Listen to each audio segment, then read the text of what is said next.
Jeg hedder Dina Rosenstjerne. Jeg er guldsmed. Jeg vil gerne vise jer, hvordan jeg laver et par øreringe. Først skal jeg have tegnet en skitse ud fra en idé, jeg har i hovedet.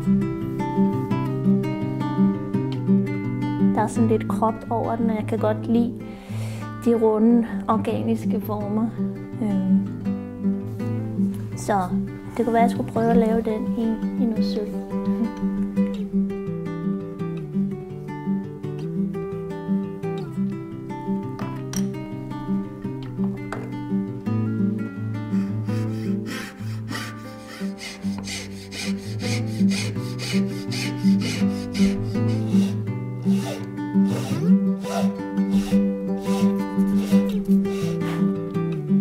Så er min model klar, så skal den bare udstøbes ud i byen.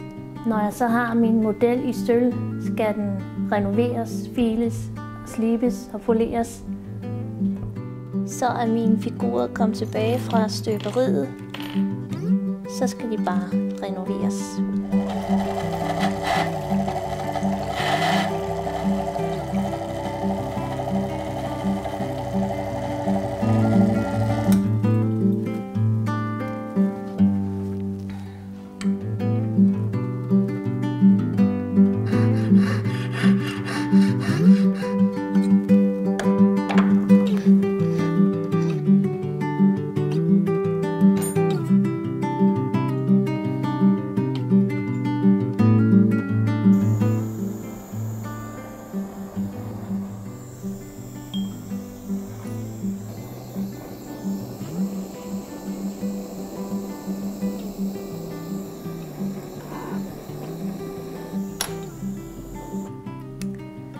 Så skal de bare køle af og i syren, og så er de næsten færdige.